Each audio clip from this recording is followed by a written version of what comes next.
So last week I actually covered some background as well as some historical facts of the Esther last week. And since we now have a better background as to exactly what was going on in that time and why the uh, the Ahasuerus was in the situations where he was in, why he was lonely when he felt that he needed a little bit of a support from the queen. So, with that background in mind, we can just continue to read up on Esther chapter 2 today. So, let's turn to Esther chapter 2. After these things, when the anger of King Ahasuerus had abated, he remembered Vashti and what she had done and what he had been decreed against her. Then the king's young man who attended him said, "Let beautiful young virgin to be sought out for the king, and let the king appoint officials in all the province of his kingdom to gather all the beautiful young virgins to the harem in Susa, in citadel, under custody of Haggai, the king's eunuch. He is in charge of a woman. Let their cosmetic be given to them, and let the young woman who pleases the kings be queen instead of Vashti." This pleased the king, and he did so. Now there was a Jew in Susa, the citadel, whose name was Mordecai, the son of son of Shimei, son of Kish, a Benjamite, who had been carried away from Jerusalem among the captives carried away from Jeconiah king of Judah, when Nebuchadnezzar king of Babylon had carried away.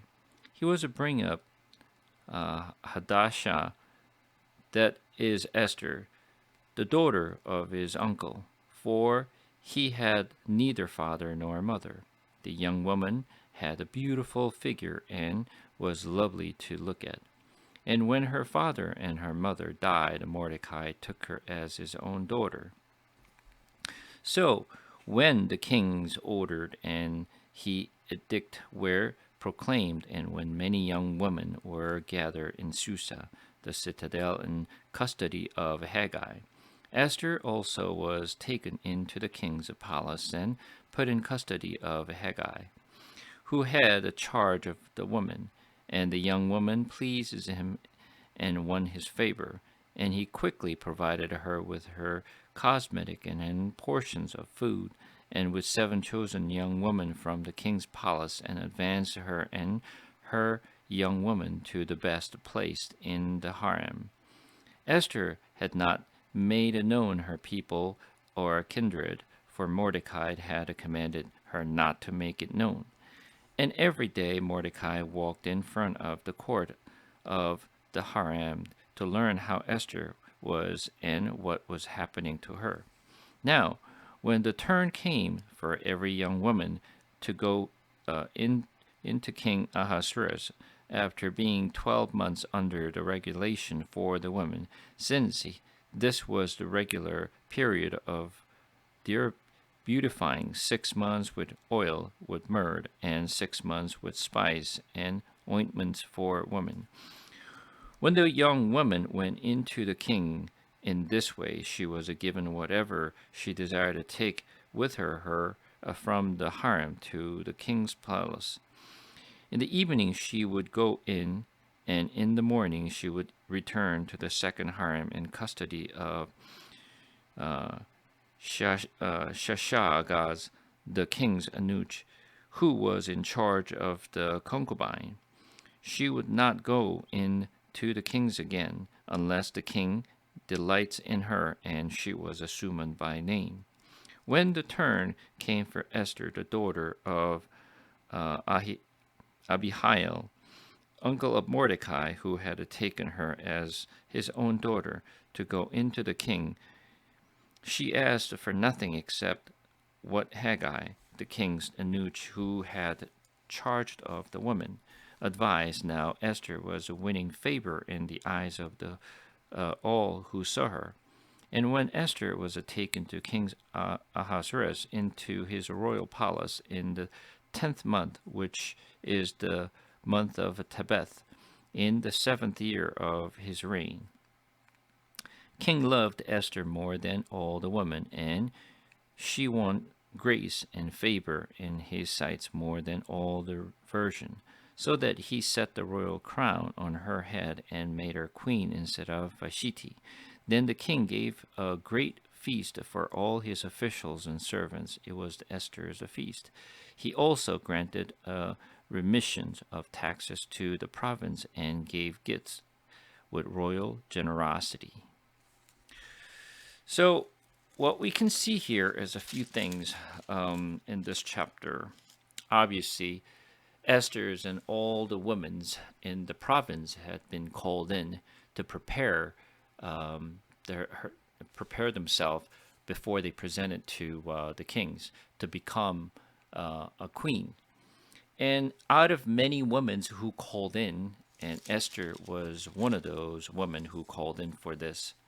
And as you can see here, there's some uh, background. As I mentioned, this in chapter 2 is happened in BC 483. This was right before the the war that I mentioned against the Greek. So this happened after the Xerxes literally just to calm down all the revolt in different regions.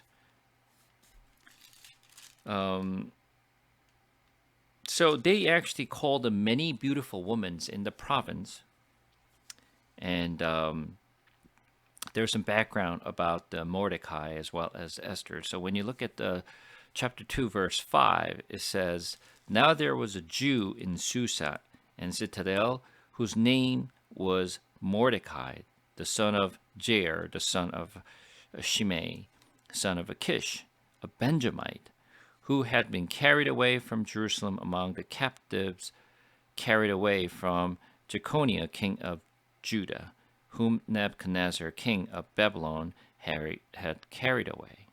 So, with this, when did Esther come to the Babylon? Can you figure it out exactly what year that Mordecai came to Babylon? Based on this information that we collected so far. Can we tell?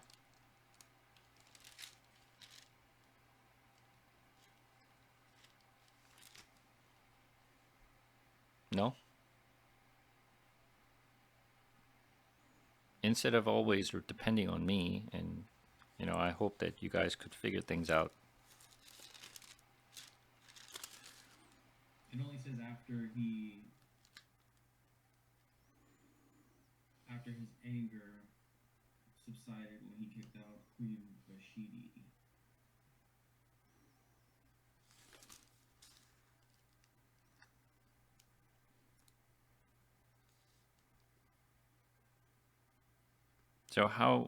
So when did they come to Babylon?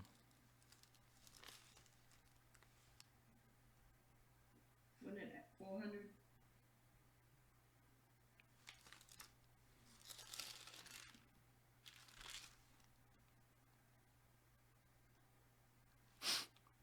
So according to this, when you look at the verse 6, it gives us the hint.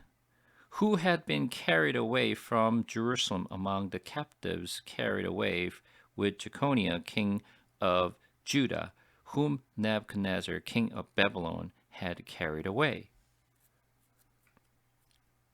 When did this happen? What year did this happen? Who is Jeconiah?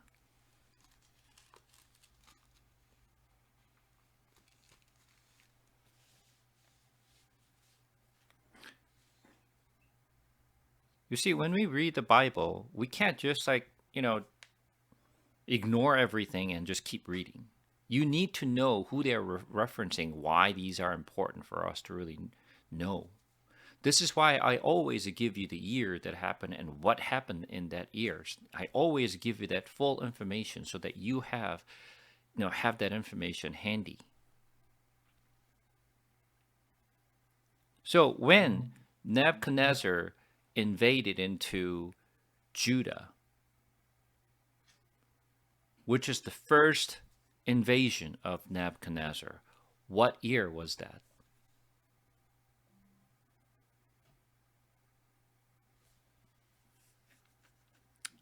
I'm going through this years, like almost every single time I'm actually having my Bible sharing.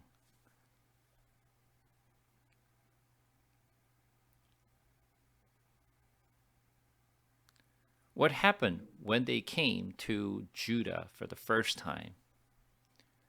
That was the year of 606. I talked about this last week. And when the Nebuchadnezzar came to Judah in the first invasion that happened in BC 606, who was carried over to Babylon? Jehoiakim. The first invasion that happened, right?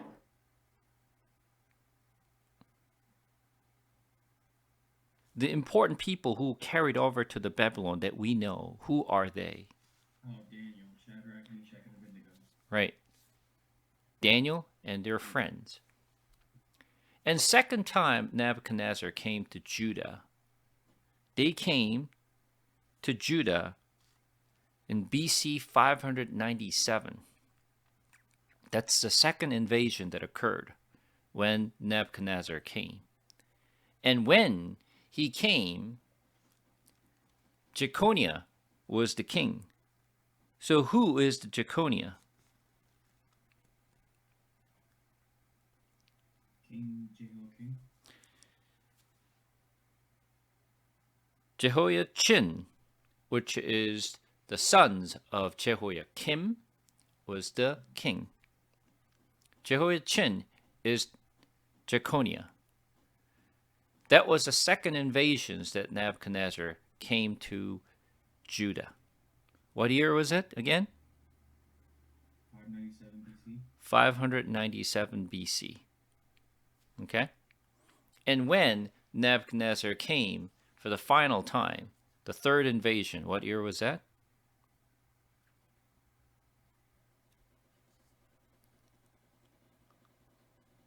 The third time when he came, what did he do?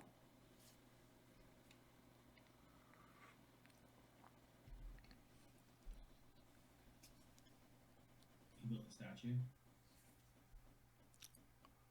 Well, when he came to Jerusalem the third time, he destroyed the temple of Solomon.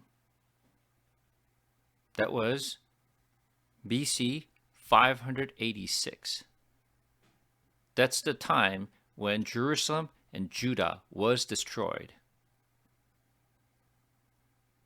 And these 3 years that I kept mentioning has been referenced many, many times in our Bible sharing. So I want you to keep it in your head. So when Nebuchadnezzar came to Judah, it's the second time, that year was a 597. When this happened, someone was carried over to Babylon. So according to here, Esther chapter 2, verse 6, one more time.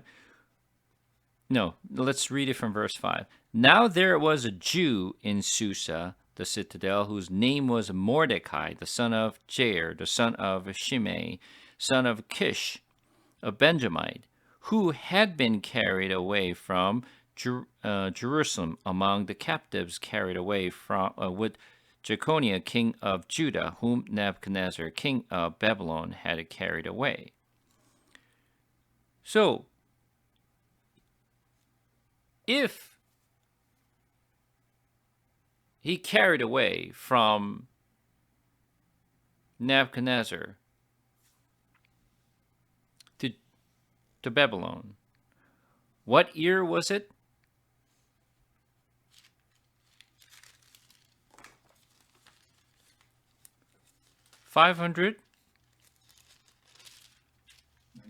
97. 597. And what year is that now?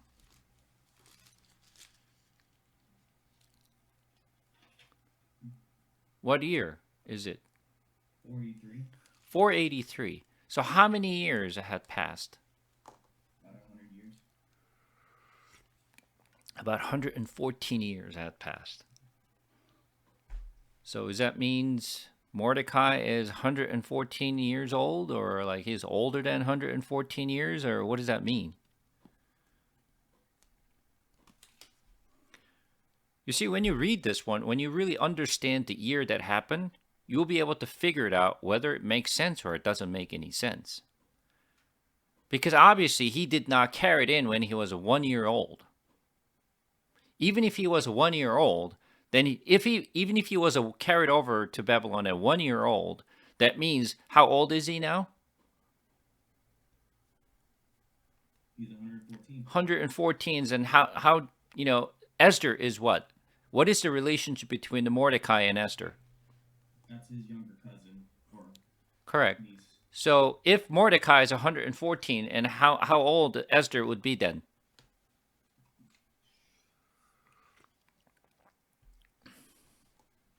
That time, maybe like 15 or 16. So will they be like 100 years apart between the cousin?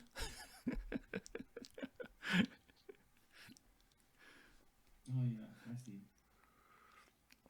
Does that make sense to you? No. But you see, you don't understand while you're reading this because you don't calculate anything. So what this means is not the Mordecai who came to Babylon when Nebuchadnezzar came to take down the Judah. Mm-hmm. So who then was carried over to Babylon? It is his grandfather. His grandfather was carried over to Babylon when Nebuchadnezzar came to Judah during the second invasion. So this is why they mention Mordecai, the son of Jair, the son of Shimei, and son of Kish.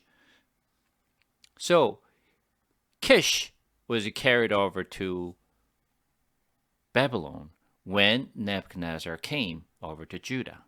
And the grandfather Kish was carried over, and he had a son, Shimei, and son of Jair, and the Mordecai was born.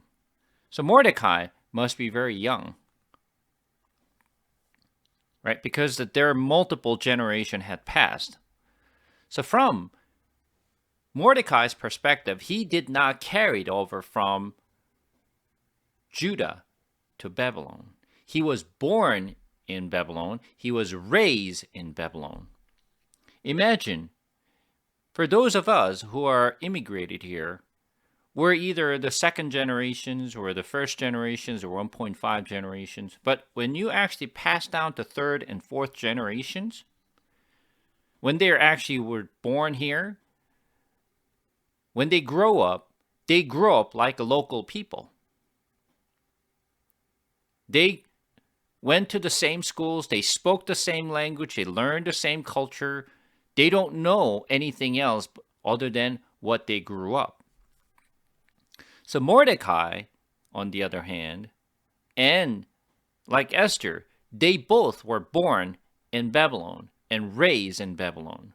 So they were fluent in Babylonian language and their cultures, and they were educated there. So, when this happened,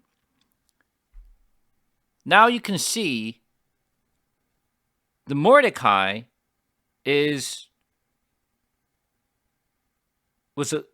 born in Babylon, and he was part of the Benjamite. The funny part is, when you look at this, after Solomon's sons,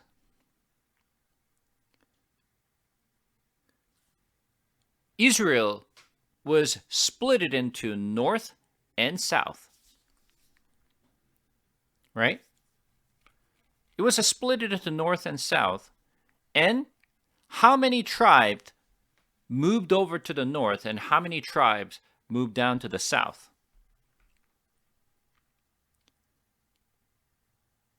When it was splitted,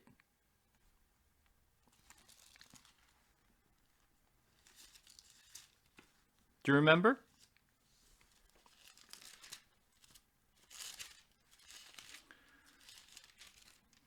Nobody remembers.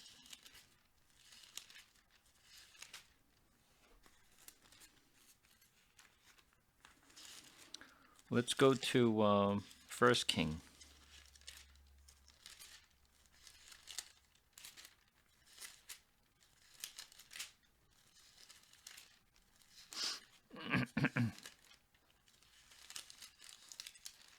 First King, chapter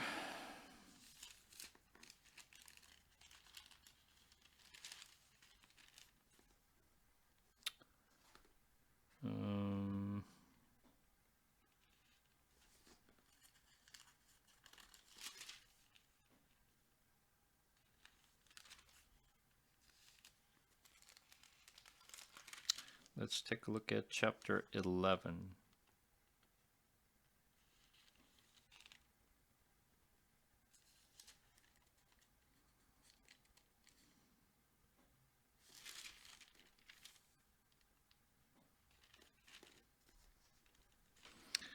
First King, chapter 11.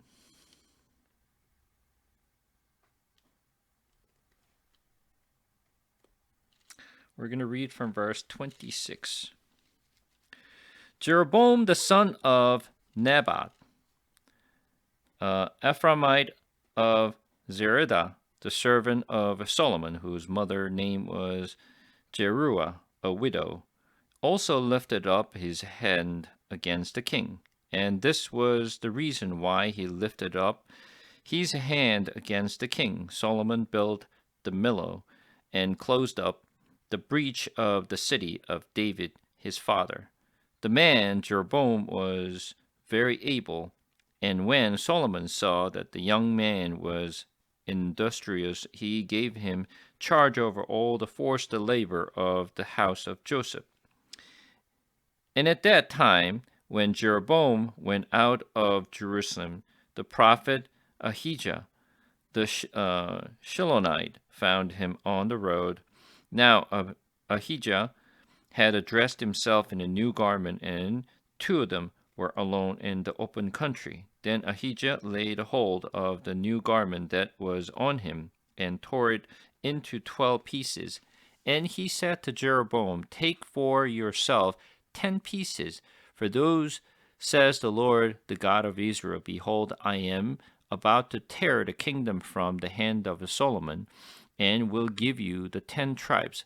But he shall have one tribe for the sake of my servant David, and for the sake of Jerusalem, the city that I have chosen out of all the tribe of Israel, because they have forsaken me and worshipped Ashtaroth, the goddess of the Sidonites, and Chemosh, the god of Moab, and Milcom, the god of Ammonites, and they have not walked in my way, doing what is right in my sight, and keeping my statute and my rules as David his father did."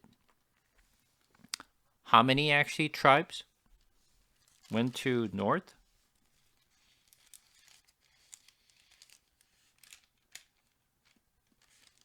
Hmm? Was it to 10? How many tribes had gone up to north?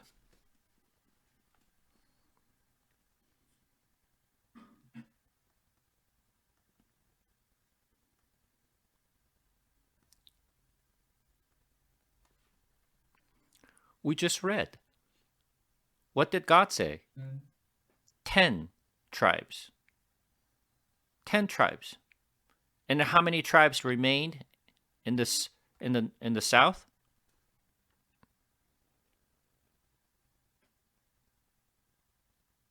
One. Obviously, how many tribes in Israel? 12 tribes. So 10 tribes went up there. How many tribes remained in south? 2. 2. There are 12 tribes. Which tribes have remained in south?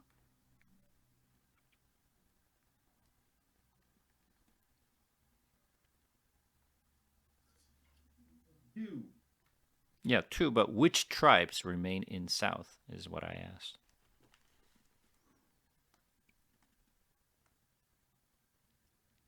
Let's turn to chapter 12. We're going to read from verse 21. When Rehoboam came to Jerusalem, he assembled all the house of Judah and the tribe of Benjamin, 180,000 chosen warrior, a fight against the house of Israel to restore the kingdom to Rehoboam, the son of Solomon. But the word of God came to Shemaiah, the man of God, says to Rehoboam, the son of Solomon, king of Judah, and to all the house of Judah and Benjamin, and to all the rest of the people, thus says the Lord, you shall not go up or fight against your relative, the people of Israel. Every man return to his home, for this thing is for me. So they listened to the word of the Lord and went home again according to the word of the Lord. Which tribe remained in south?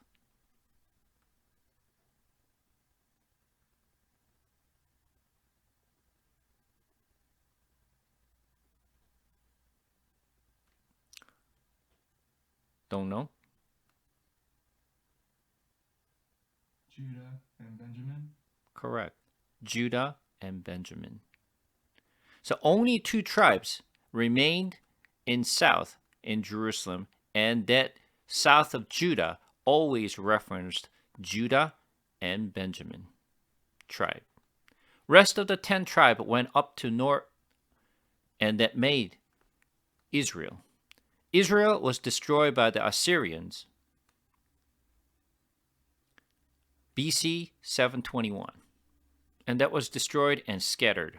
So nobody knows exactly what happened to those people and the tribes, because the Assyrian scattered everybody and they got mixed with other people.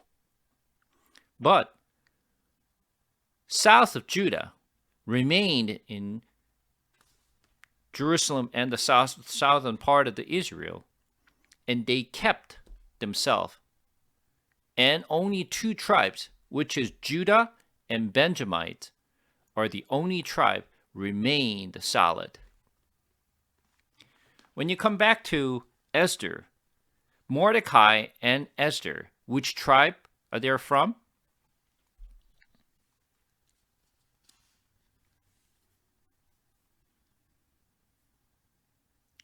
Hmm?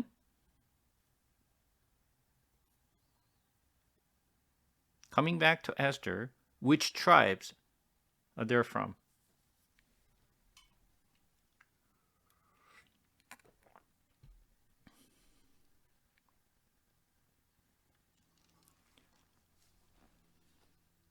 Esther chapter 2, verse 5. Which tribe are they from? Benjamin. Benjamin. So they came from south, right? That's why we just read multiple times that when he was carried over to Babylon, when their grandfather carried over to the Babylon, they came from south. So south of Judah, as I mentioned, Judah consists of 2 tribes. One is Judah, the other one is Benjamin. But Mordecai and Esther is Benjamite. They're not part of Judah, but they lived in south.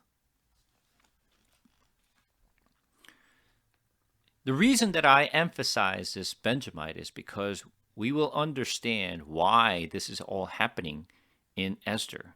And it is very important things for us to understand. They are Benjamite, and they came from south. Now come back. Esther chapter 2. Since Esther's parents died, Mordecai actually took Esther as his daughter. So there must be some sort of like age difference between the Mordecai and Esther. We just don't know how old and how much the age gap they have between the two, but they're literally the cousins.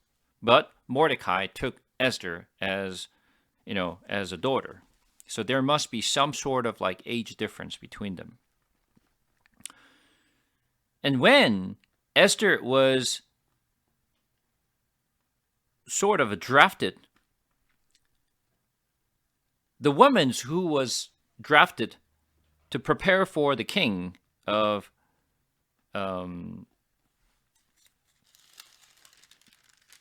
Persian, they had to actually prepare for almost 12 months. So 1 year of a preparations, 1 full month. And when they do it, they literally, when you look at the verse 12, now when the turn came for each young woman to go into King Ahasuerus after being 12 months under the regulations for the women, since this was the regular period of their beautifying, 6 months with oil of myrrh and 6 months of a spice and ointments for women. Wow. It takes about 1 full year to prepare themselves. So how much, care was actually put in for all the women? We obviously don't know how many women was actually drafted, but it can't be just 1 or 2 people, right? It has to be like lots of women who was actually drafted and been prepared. And all these women did nothing but just prepared and beautified just for the kings for 12 months. They took bath. They were like putting up like cosmetic stuff, like, putting a spice and putting up a new clothes, and they learn how to walk. They learn how to serve. They learn all this customs and the things that they had to do when they're meeting with the king. So 1 full year had passed. So when they were drafted, that was a year of BC 483. Now, since 12 months had passed by, now what? Now it becomes 482 when Esther finally got to see the king. Out of all the women who are there, they literally just carried over to the kings, and they do whatever they have to do in front of the kings, and king must like the girl or the woman's. And then when the king called the woman's name, that means she was a selected. And out of all the women who were there to present themselves, and they take each turn. So they must actually take, a certain amount of time before the next person was, presented to the king. So he must have took a little bit of a time.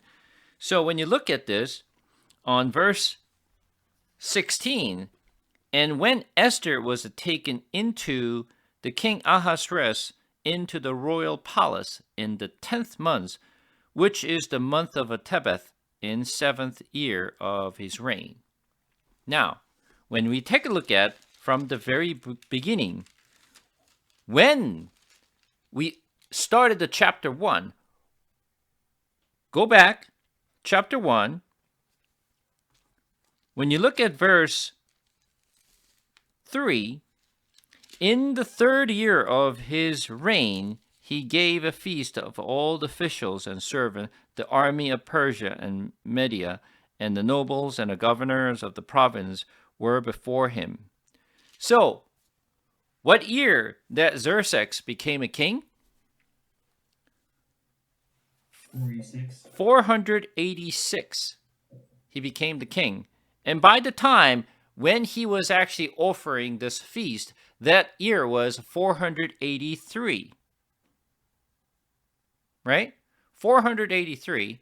And then, as I told you before, when woman was drafted, they had to prepare for 12 months before they were presented to the king. But when you look at the verse 16, when Esther was presented to the king, what year is this? 44? 4? 42. No. Once again, what year is it? How many years he's been reigning?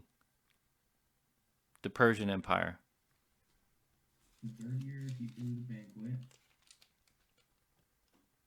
In the seventh year of his reign, it'd be 479. 479. Now I want you to put this number in. The reason that I just keep going through this year is because it is important for us to understand what was happening in 489. Oh, they're the three battles with the Greeks were in 480 BC.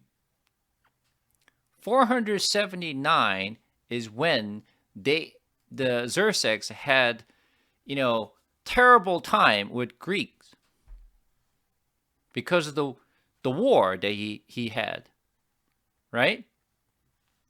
So let's go back.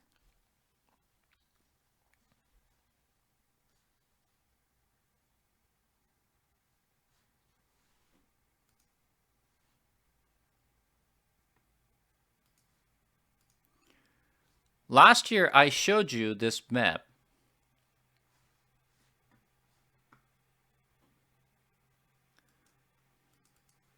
Oops. So, what year the Xerxes had a war against the Greek?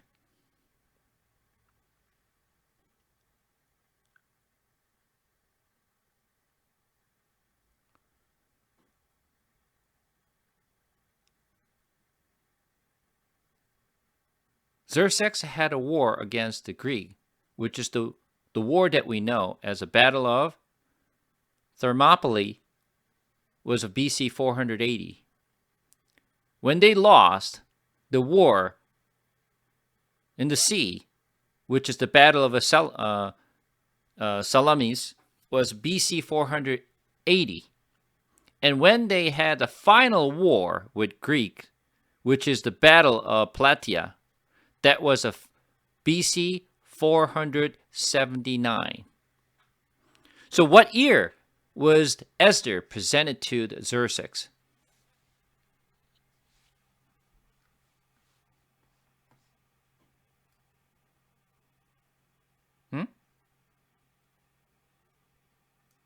What year does Esther was presented to Xerxes? 492.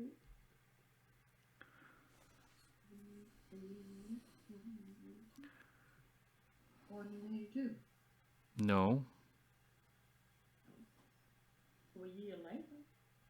No.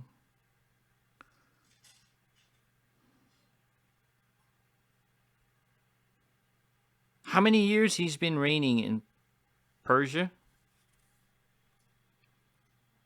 7 right now. 7th year. What year is this? 479. 479, which is the year that he lost finally with Greek, which is the year that they had the Battle of Plataea, which he lost third time. The first time, Thermopylae, Salamis, Plataea. He was completely lost. 3 war, one after another, and lost lots of his armies and his people. And imagine what mode he's in right now. Mm-hmm. Do you understand? Yeah. Is he in the upbeat right now, happy with everything? Or is he because in the misery right now? He's pretty angry and he's desperate. He needed someone to really comfort him. That's the year that Esther was presented. Remember, what year that all the women were drafted? That was what year was that? That was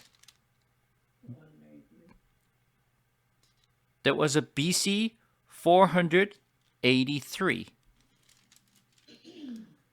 So when many women were brought in from different provinces, and it took 12 months to really prepare them, which means from the BC 483 through 479, which it took 4 years, not 12 months. The reason is woman was brought in and prepared for 12 months, but it's not just the one woman is presented. There are many women has been presenting from BC 482 till 479. So literally, it took 3 years to just present many women to the king. Do you understand the difference and how long it took for Esther to be finally presented to the king Xerxes?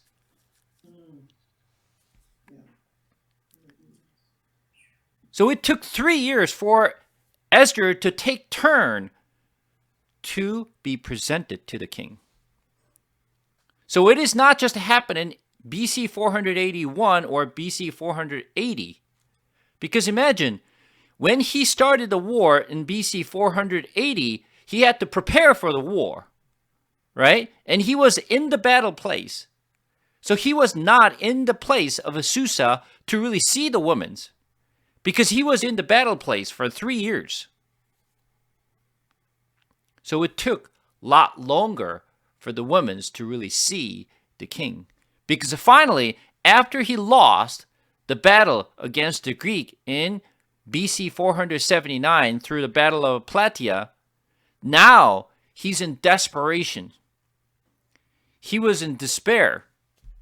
He was in misery right now. He's not happy and he's angry for everything what he lost. Because there wasn't a single war that he won against the Greek. Because from the Persian perspective, especially for the king of Persia perspective, this should never happen. Because until that time, before they actually had the war against the Greek, they were always winning against any countries they fought against it. They were the strongest empire at that time.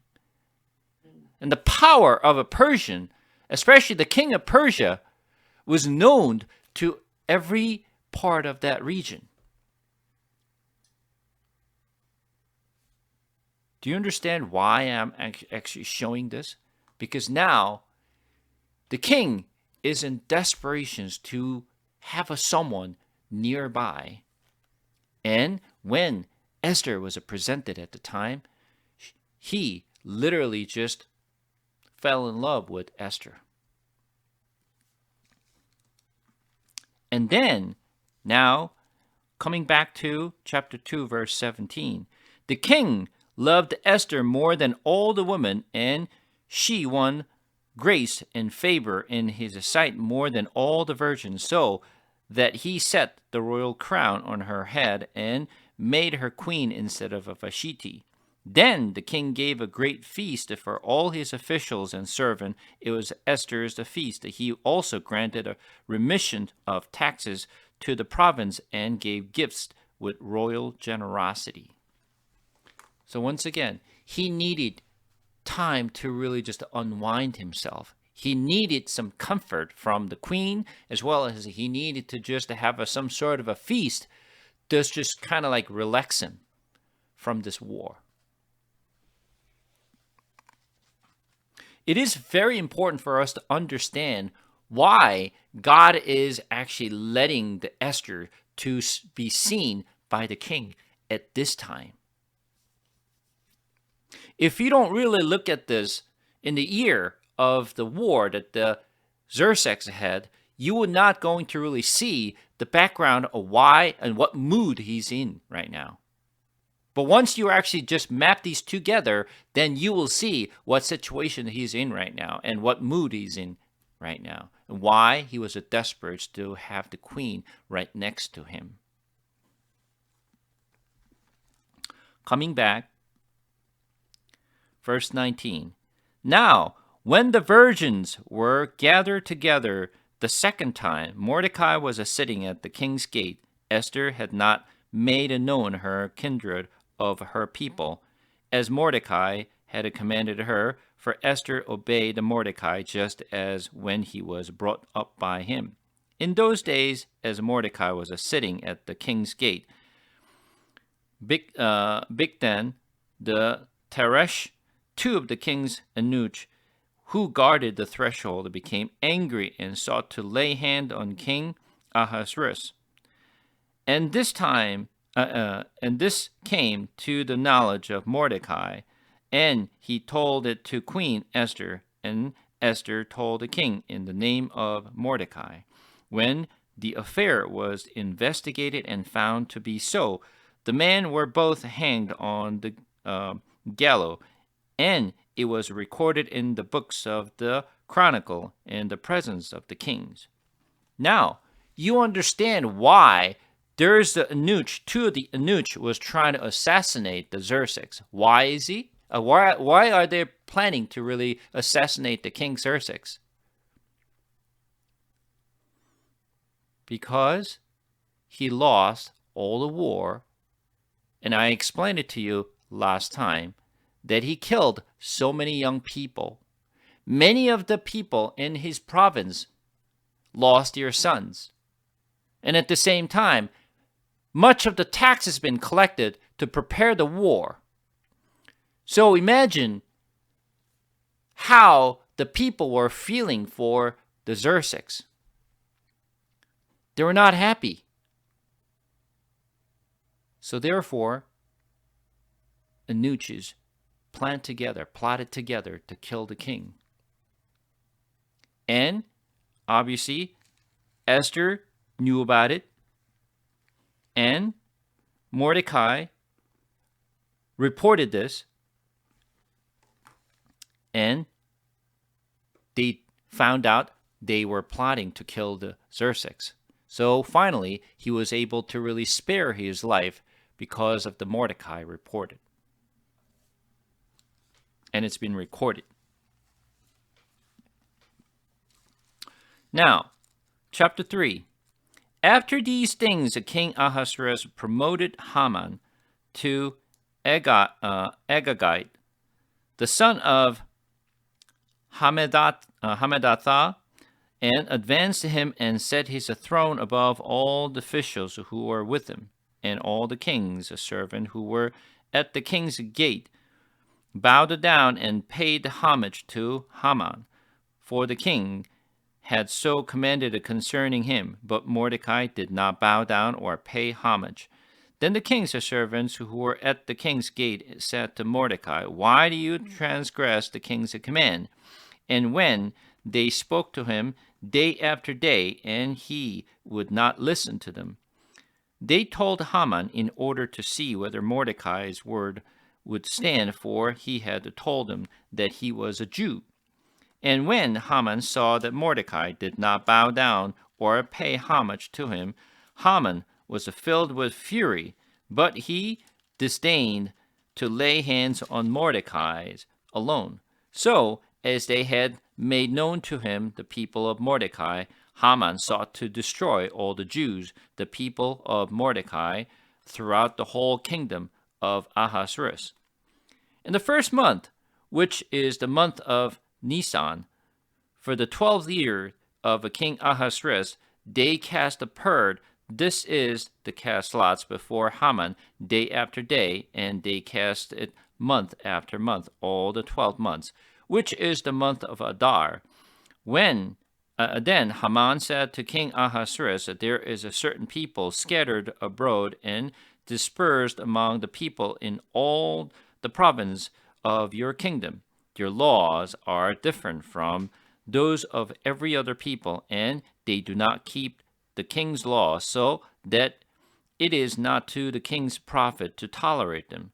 If it please the king, let it be decreed that they may be destroyed, and I will pay 10,000 talents of a silver into the hands of those who have charge of a king's business, that they may put it into the king's treasuries. So the king took his signet ring from his hand and gave it to the Hamans, the Agagite, the son of Hammedatha, the enemy of the Jews. And the king said to Haman, the money is given to you, the people also, to do with them as it seems good to you. Now, let's just do a little bit of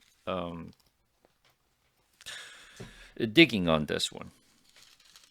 Now, once again, when Mordecai reported to the king's officials to really just to kill the people who was plotting to kill the Xerxes, what year was that?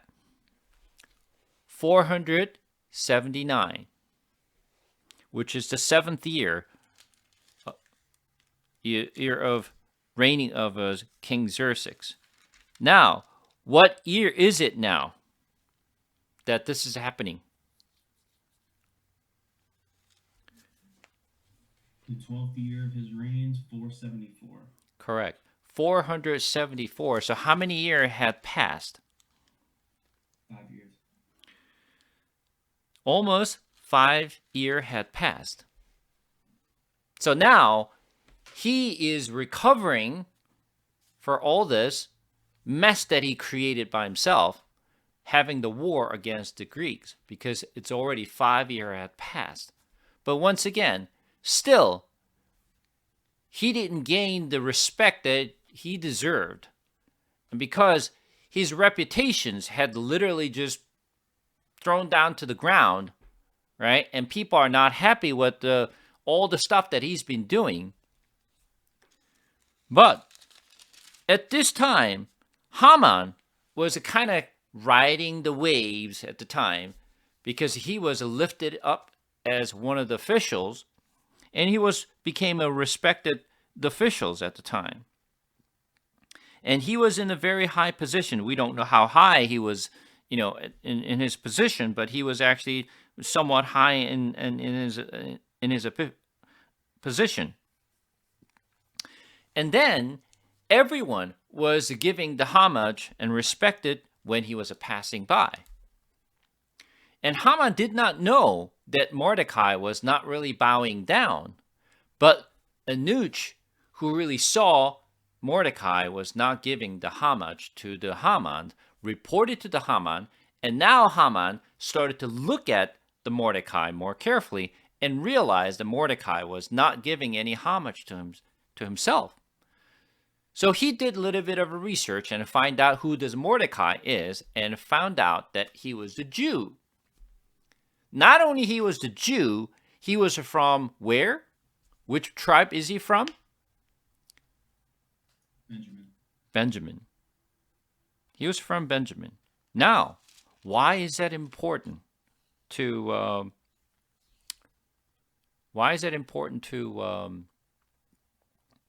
Haman?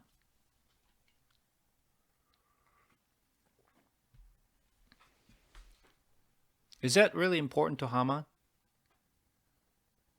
Yes, he was not happy that Mordecai did not give any homage to himself. But he could have just said, yeah, who cares? Just to kill him or something. Why he was just want to remove the entire Jews for this? He could have just killed Mordecai. Why did he want to kill everyone and his people?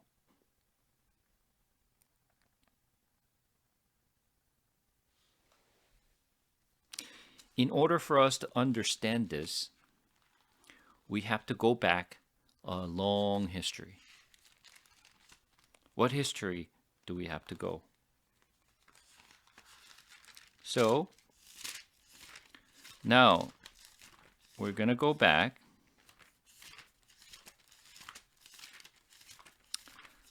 Let's see.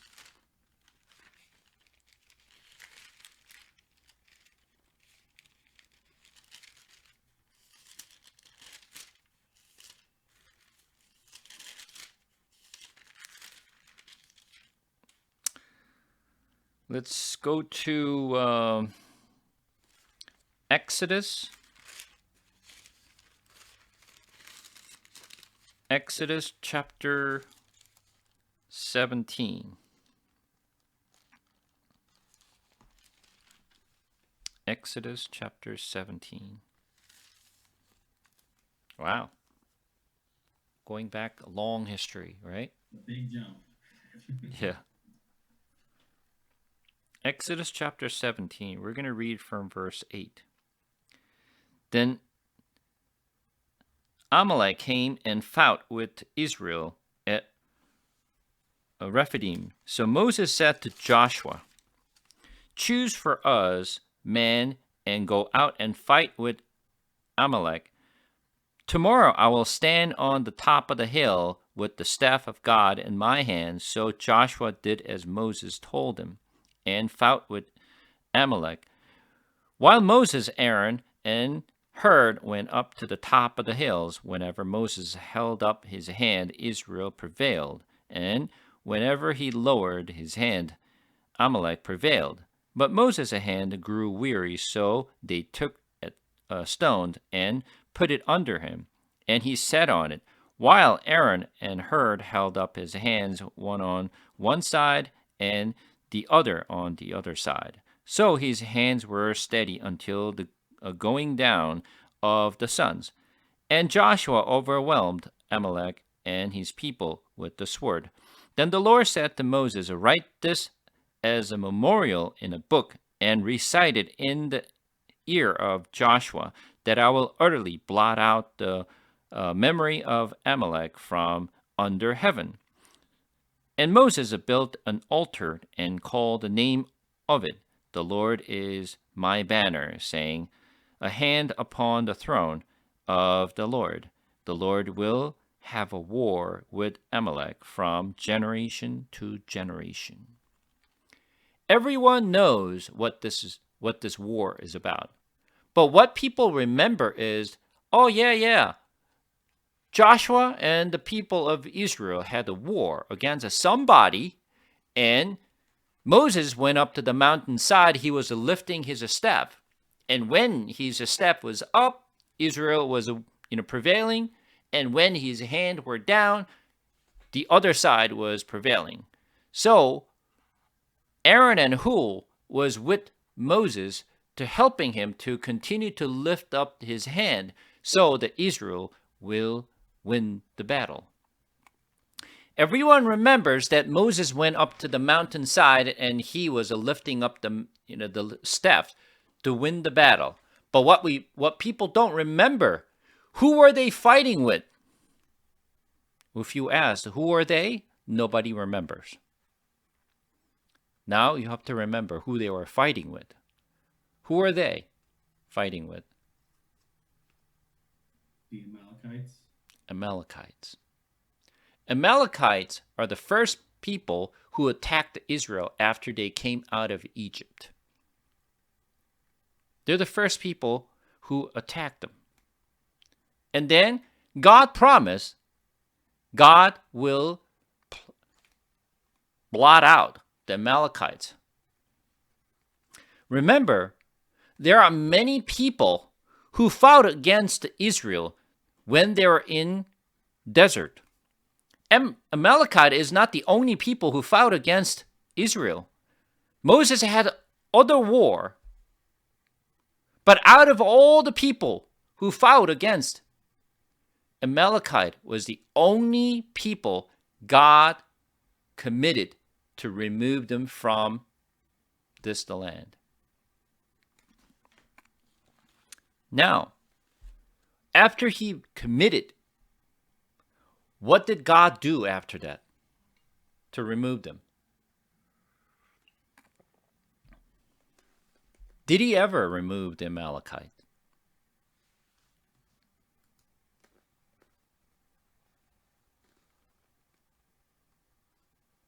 Do we remember? Did God keep this promise? No. No?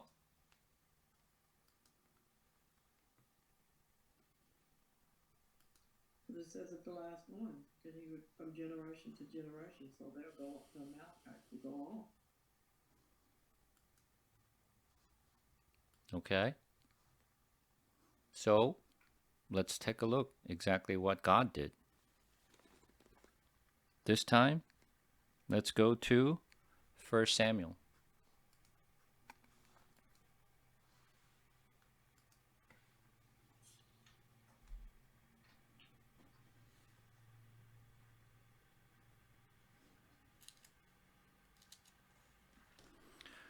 First Samuel chapter 15.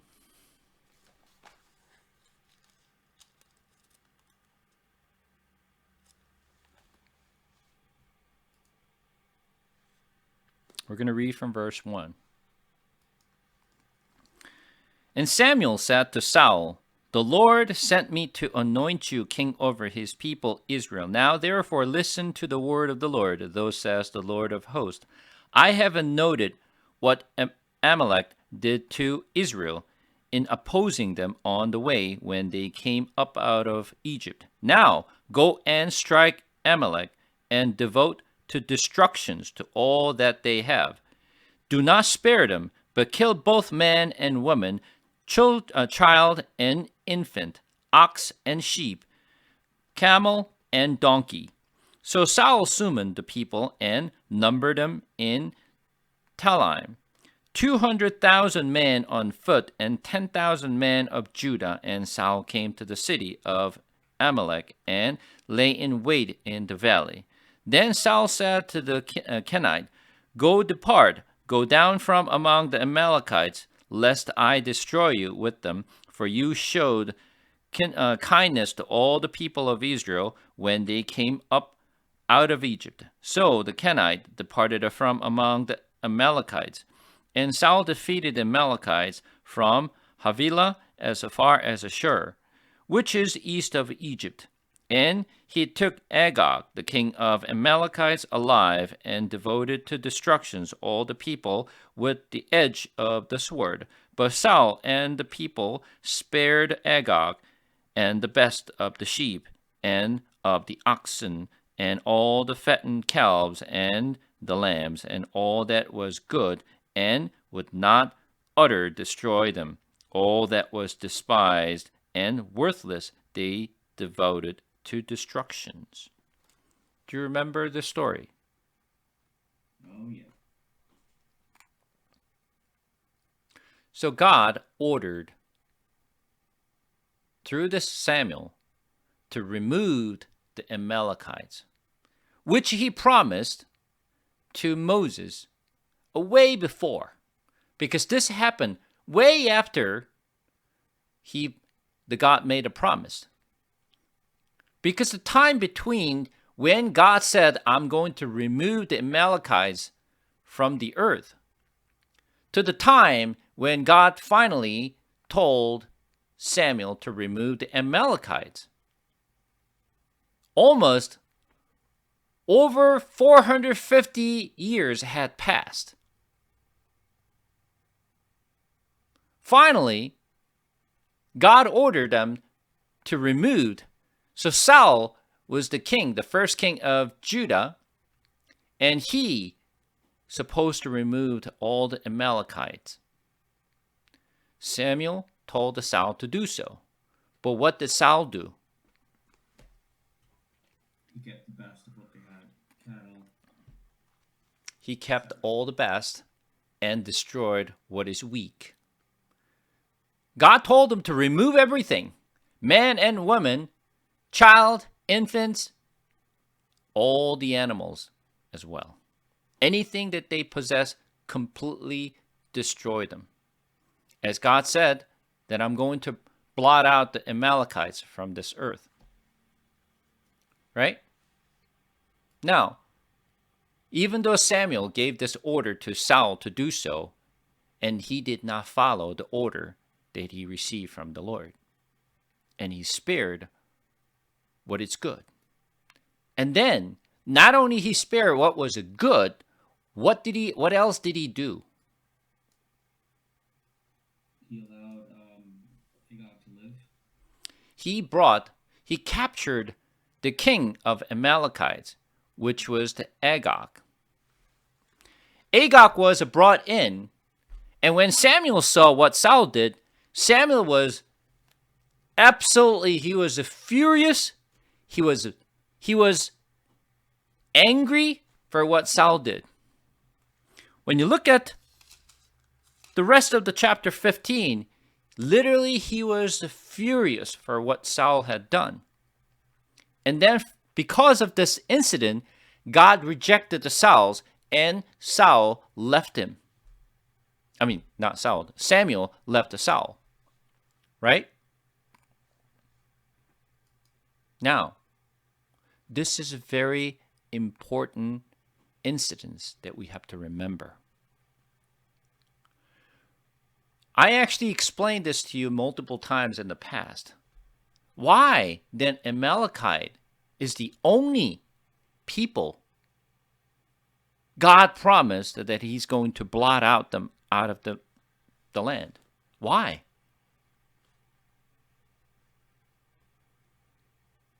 Amalekite are not the only people who fought against Israel. There are lots of other people, Edomites, Aramites, right? Philistines. There are a bunch of others who fought against Israel. But God never promised he's going to blot out them. But Amalekite was the only people he committed that he's going to remove them. Why did I say?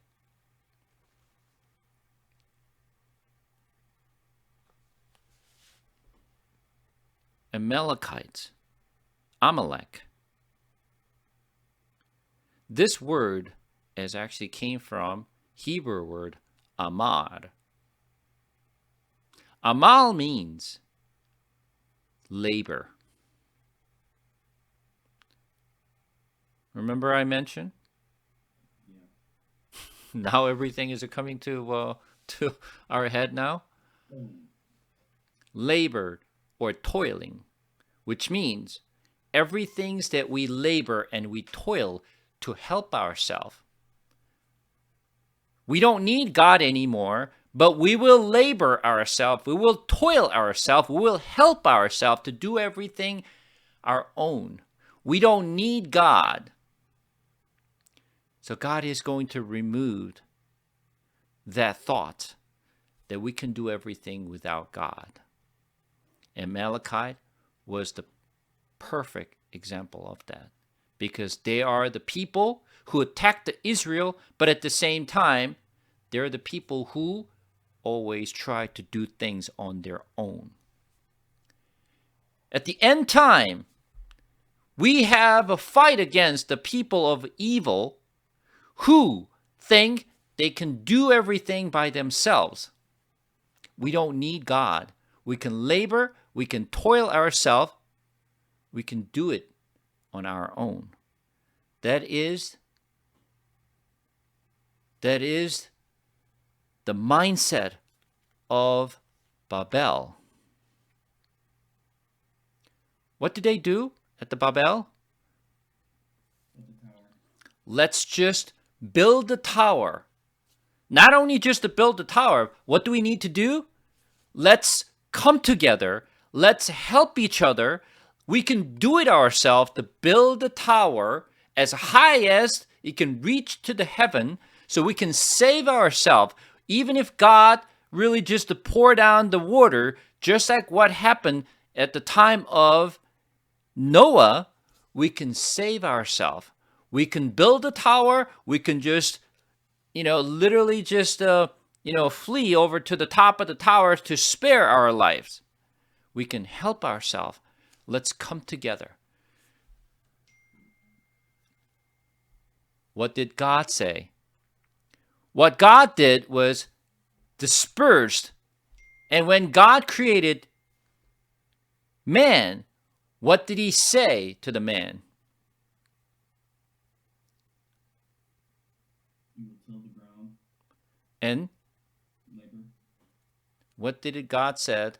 Did God said to gather yourself and live in the one place?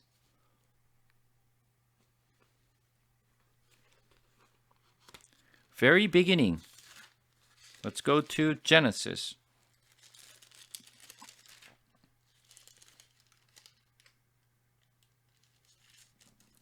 Genesis chapter 1, verse 28.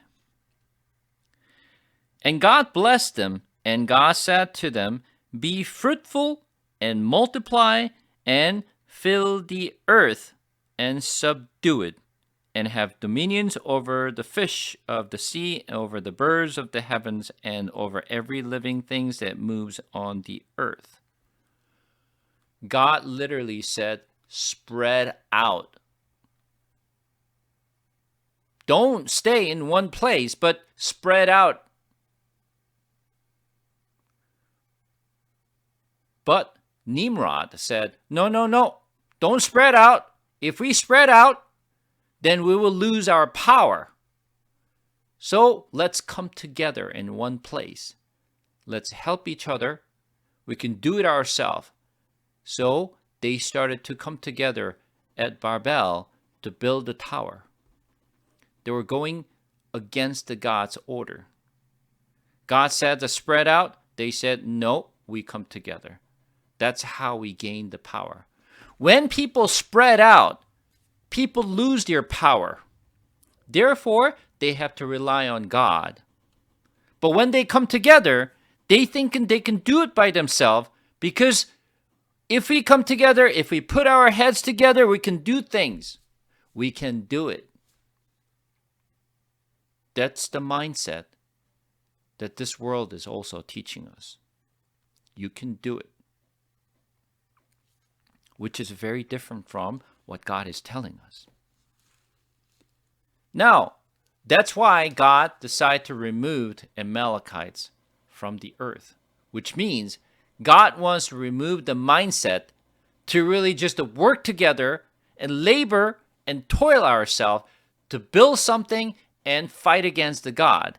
God wants to remove that entirely. That was the plan. God wanted to remove the Amalekites from the earth. But Saul did not keep his promise, or that he did not follow the order that God gave him. And why are we talking about all these stories in the middle of the stuff that we're just talking about? The Esther. Going back to Esther again.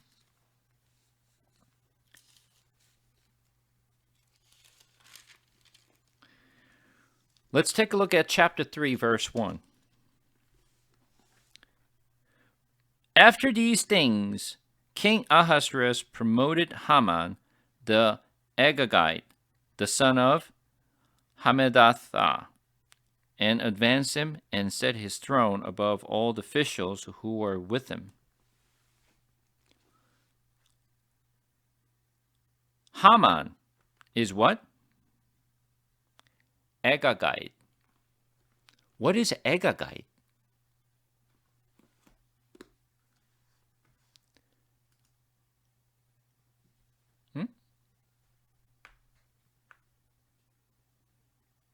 Descendant of Agag. Correct. He is the descendant of King Agag. So then, if he is the descendant of a King Agag, which was the king of Amalekite, what kind of a feeling do you think he has for Israel?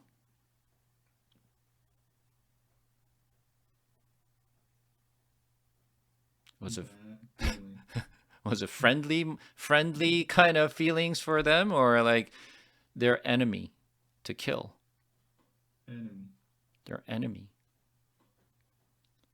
And who was the one who actually executed to remove Amalekite? It was Saul. Saul. Which tribe is he from?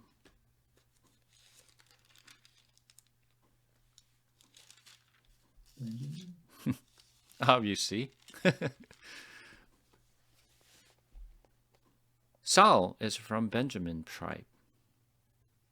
So now you understand why Haman wanted to remove every Jews, especially when he looked at the Mordecai.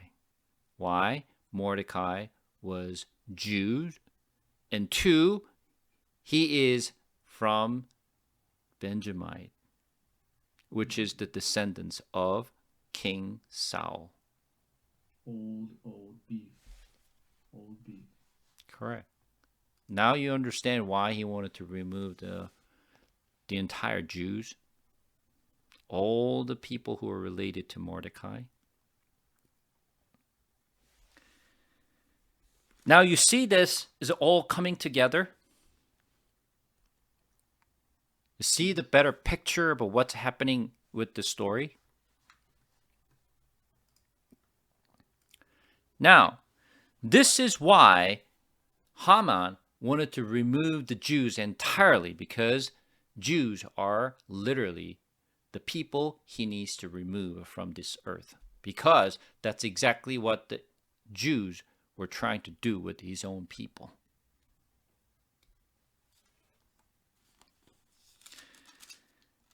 Now, here's the question. Many people think Mordecai did not bow down or show the homage or respect to the Haman because he was the Jews and Jews not supposed to bow down. Is that true?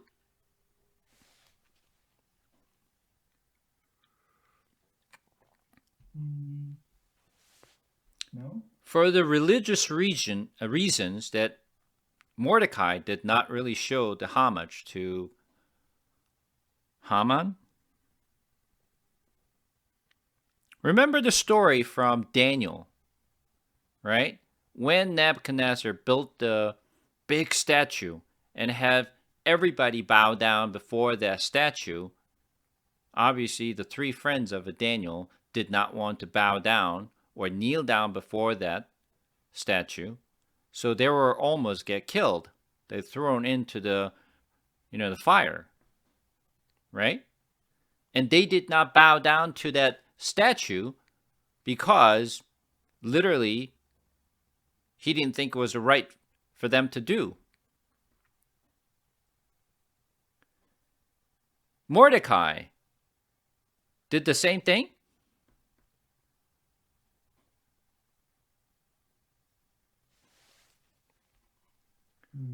Sort of. When you think about this one, there is no religious reason at all for this. Right. It's got nothing to do with the religious reason. Why? The difference between Daniel's friends versus Mordecai is Daniel's friend were forced to bow down to the idol. And they had the right reason why they should not bow down before this idol or the statue. However, when they were in Babylon, they show respect, they show homage to the king, because they're not bowed down to the idol, but they're bowing down to their master. So, do you think Daniel and all his friends were bowing down to the king, Nebuchadnezzar? Of course they did. Because they were not bowing down to the idol at all. They're the masters of that country. So they had to show the respect and show the homage. So there is no reason for Mordecai to really just not showing any respect whatsoever to Haman. There is no religious reasons why he did what he did. This is important for us to understand, and I will explain why this is important later on. So, Mordecai had his own reason for whatever that reason is. He may knew that Haman was Agagite, and he didn't want to show the respect and homage to the Amalekite. For that reason, maybe he didn't bow down. But it's not the religious reason why he did not show the homage or the show respect to Haman. But now, Haman, on the other hand, as I mentioned, he was literally obsessed to try to kill the Israelites or all the Jews. How obsessed he was, he is willing to give 10,000 talents to kill the Jews. Do you know how much this 10,000 talents worth? 10 million. It's much more than that. It's Oh, 10,000 talents of silver. This is enormous amount of money. I don't know where he got this money from, but he literally putting entire, money to kill this Jews. 10,000 talent is something no man can really just touch. But he's willing to do so. Now, going back to chapter 3, verse 7 again. In the first month, which is the month of Nisan, in the 12th year of King Ahasuerus, they cast a pur, which is, they cast lots before Haman day after day, and they cast it month after month until the 12th month, which is the month of Adar. So, which month he was doing this? month of Adar. Months of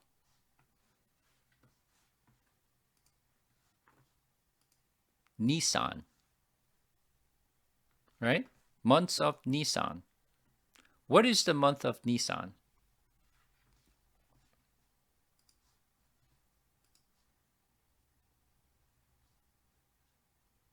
I don't know.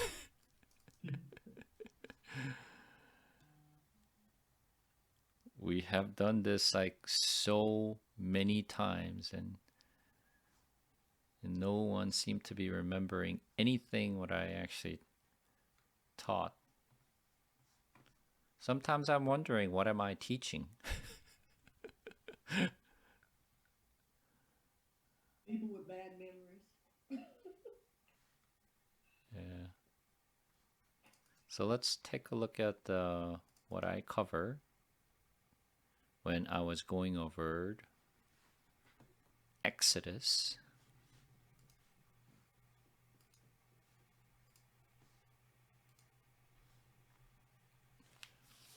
Do you see my screen now?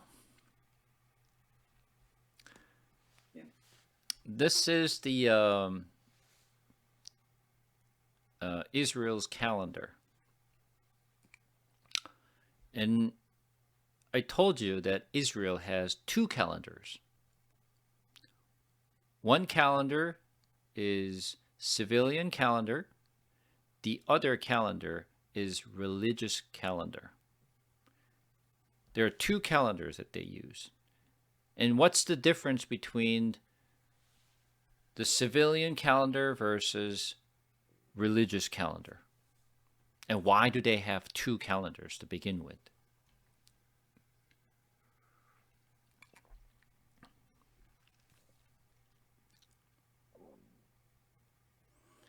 Israel had civilian calendar, but something happened.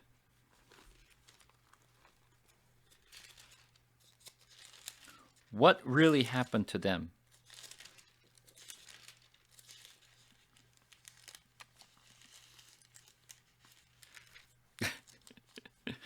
right, let's go to Exodus chapter 12.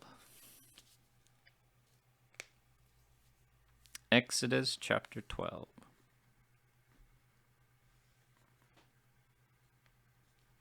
We're going to read from verse 1. The Lord said to Moses and Aaron in the land of Egypt, "This month shall be for you the beginning of month. It shall be the first month of the year for you. Tell all the congregations of Israel that on the 10th day of this month every man shall take a lamb according to their father's house, a lamb for a household." This is about the Passover. When God ordered to kill the first-year-old lamb, he said, "Make this month as the first month," which means he literally changed the calendar that they had. They only had the one calendar, which was a civilian calendar, but God all of a sudden gave them order to change their calendar almost 7 months.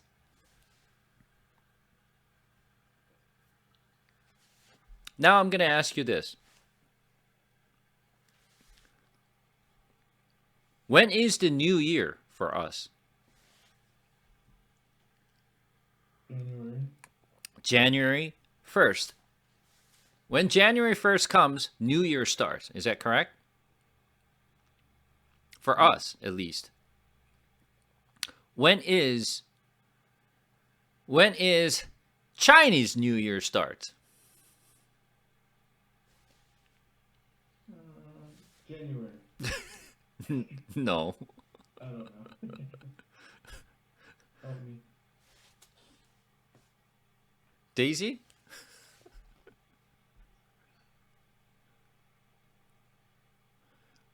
Maybe she's not there. Obviously, Chinese New Year hasn't started yet. Chinese New Year?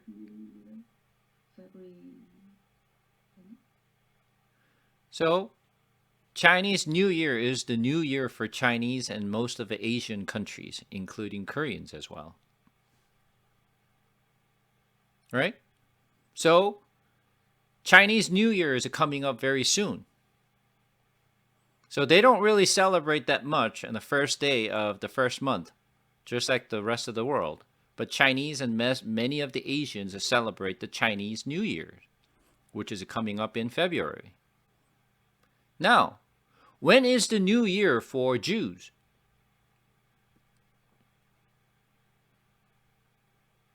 Does anybody know?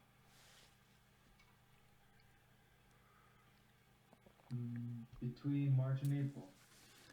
You guys should know this very, very well. Passover. No. No. I'm going to tell you one day, then you will know what this is about. For Jews, the first year or the new year is not January 1st. It is not Chinese New Year's. They have their own new year. The new year that you hear as Rosh Hashanah. Many of your kids, or including you when you're in schools, took the day off during the Rosh Hashanah. When is the Rosh Hashanah?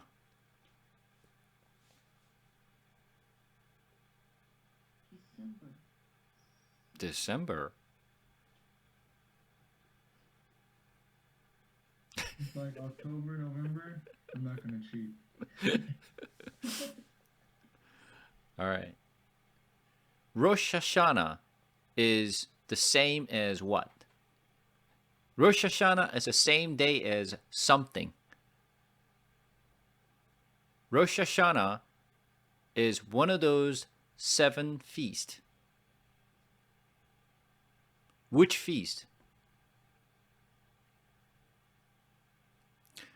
I'm asking lots of questions today, And it seems like no one seemed to be able to answer anything what I ask. Rosh Hashanah is the same day as Feast of Trumpet. When is the Feast of Trumpet?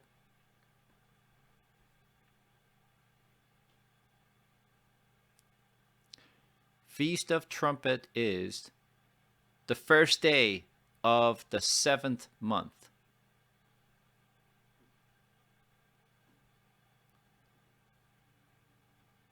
The month called Tishri. I will show you right here at the bottom. You see this Tishri at the bottom here, right here? You see my cursor? Yes or no? Right here at the bottom. You see Tishri? And to the lower right corner, do you see this? Trumpet blessed. 10 Day of Atonement. 15 through 21. Festival of Booth or Ingathering. You see this? Which means Feast of Trumpet is the 7th month, which is a Tishri month, first day. Feast of Atonement is the 10th day of a Tishri. And Feast of Booth or Ingathering is the 15th day through 21st day of Tishri month. Tishri month is the 7th month. If you count it from Nisan, 1st, 2nd, 3rd, 4th, 5th, 6th, 7th. You get it? Mm-hmm. So now, why is the Rosh Hashanah is in the 7th month?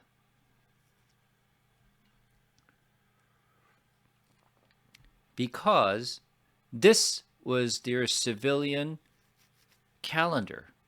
Tishri month supposed to be the first month for the Israelites. But all of a sudden, God changed the calendar that he said, I want you to make the Adar or the Abib month is the first month of the year. So what you see here, Nisan, underneath you will see Abib. So entire Bible talks about the Abib month was the first month of the year. But all of a sudden, when you come to Esther, now they don't call it Abib month anymore. They call it Nisan month. Nisan and Abib is the same, which is the religious calendar, the first month. Before they came from Babylon, it used to call the Abib month as the first month of the year for a religious reason. But after they came back from Babylon, they started to call the Abib month as Nisan month, which is still the same first month in the religious calendar. Now, as I mentioned, Nisan is the first month. Then, let's count. 1st, 2nd, 3rd, 4th, 5th, 6th, 7th, 8th, 9th, 10th, 11th, 12th month. What is it called? Adar month. Now, let's go back to Esther one more time. Verse 7. In the first month, which is the month of Nisan. Now you understand what the first month is, right? You see the Nisan here? And now, in the 12th year of a King Ahasuerus, they cast a pur, that is, they cast lots before Haman, day after day, and they cast its months after months till the 12th month, which is the month of Adar. So now, which is the month they decide to kill Israelites or the Jews? Month of Adar. 12 months. They started from the first month, but they decided to kill the Jews on the month of Adar, which is the last month of the year. But don't get confused, because this is Jewish calendar or the Israelites' calendar. If we actually map this into our calendar, which is Alexandria calendar, it does not match. So if we actually map it to our calendar, our January fits somewhere between 10th month and 11th month. This is when the January starts. January, this is our calendar. January, February, March, April. So Nisan month is somewhere between March and April for our calendar. That's when we have a Passover, and also, what else is there? No.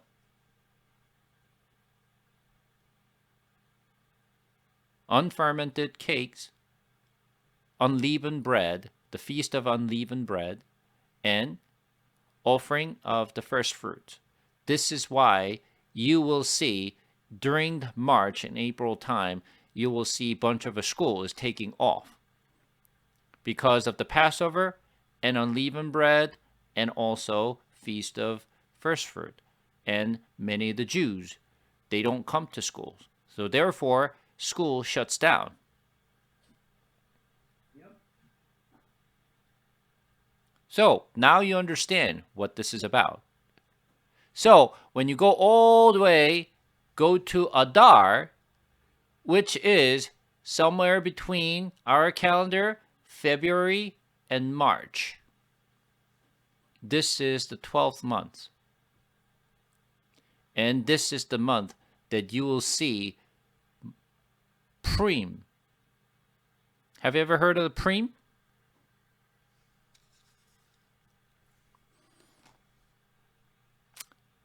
This is the big feast for Jews. And I'm going to talk about what the Purim festival is. But for now, at least you understand the calendar.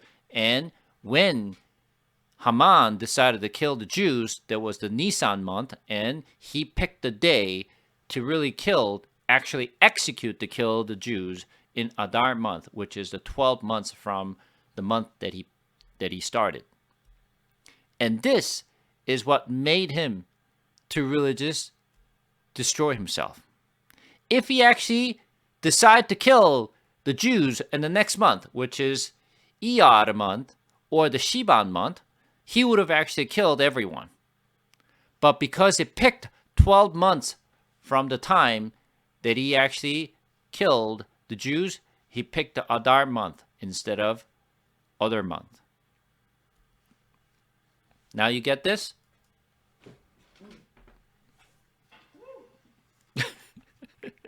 A lot of numbers and a lot of stuff to going through today. Okay, let's come back. So he's willing to put 10,000 talents of a silver to really just kill all the Jews. And obviously, Ahasuerus was very happy to receive this 10,000 silver, right? Woohoo! Great! What a money that I can get. So he was very happy to just receive a money from the Haman, because Ahasuerus needs a lot of money right now.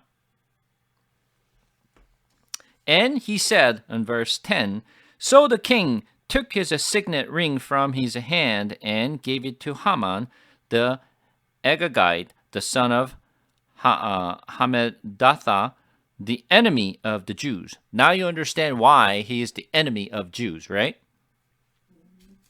And the king said to Haman, the money is given to you, the people also to do with them as it seems good to you. Then the king's scribes were summoned on the 13th day of the first month, and an edict according to all that Haman commanded was written to the king's straps and to the governor, all the province and to all officials of all the people, to every province in his own script, and every people in its own language. It was written in the name of a king, Ahasuerus, and sealed with king's signet ring. Now, let me explain to you what this signet ring means to them back then.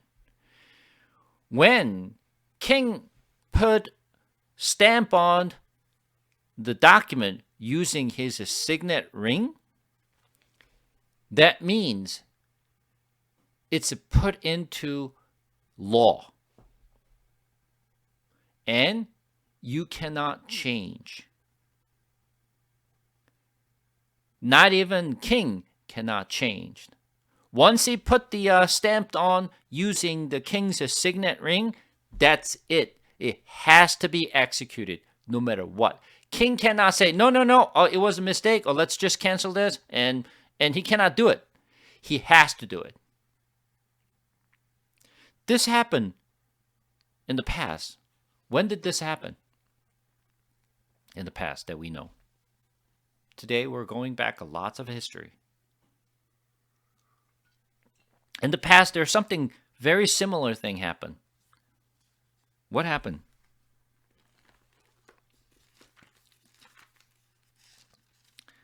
It seems like nobody seemed to remember anything what I taught.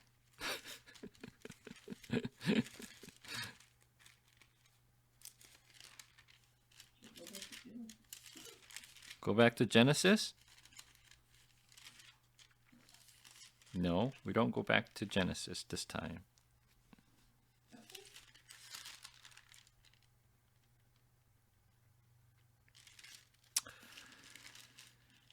This time, let's go to Daniel.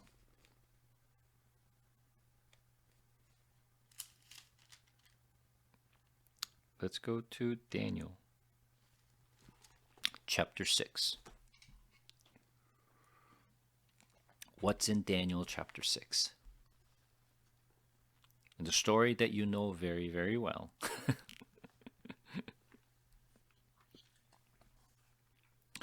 We're going to read from verse 1.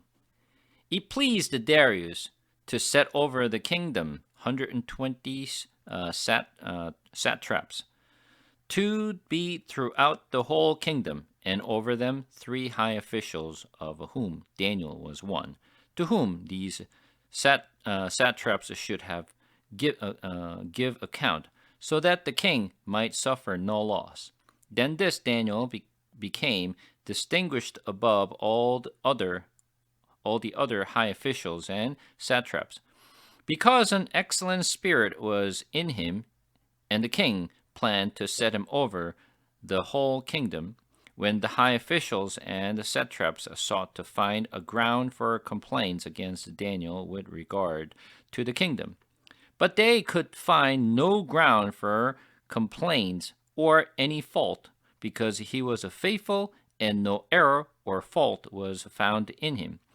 Then these men said, "We shall not find any ground for complaints against this Daniel, unless we find it in connections with the law of his God." Then these high officials and satrap came by arrangement to the king and said to him, "O King Darius, live forever.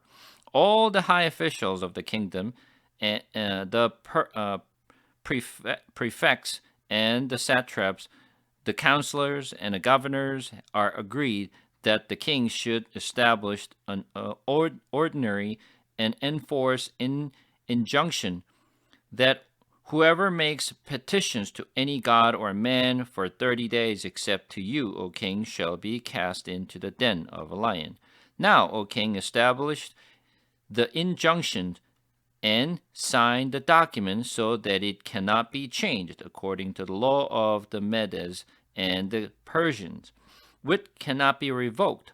Therefore, King Darius signed the document and injunctions. This is exactly what happened. Darius was actually put the stamp on using his signet ring to document that anyone who does not bow down to any other but the statue that you created. If they bow down, then put the person in the den of a lion. And when Darius put the stamp on the document using his signet rings, can he change? Nope, he cannot change. That's why, even though Darius really cared for Daniel, he wanted to save Daniel, but he could not save, because even the king could not change what he actually stamped on. That's why Daniel was put into the den of lions, and then king rushed into the den of a lion in the very early in the morning to shout out, "Are you still alive?" Because he could not change it, and he was thrown into the den of a lion. Now you understand. So Darius was the ruler of the Babylon at the time, and he was ruler of what kingdom? Medes and Persia. So now, King Ahasuerus, can he change what he actually documented once he put the stamp on using his signet ring? Nope. And Haman knew it. And all these high officials at the time of Daniel, they also knew it. Once the king put the stamp on the document, the king cannot even change it, so that has to be executed.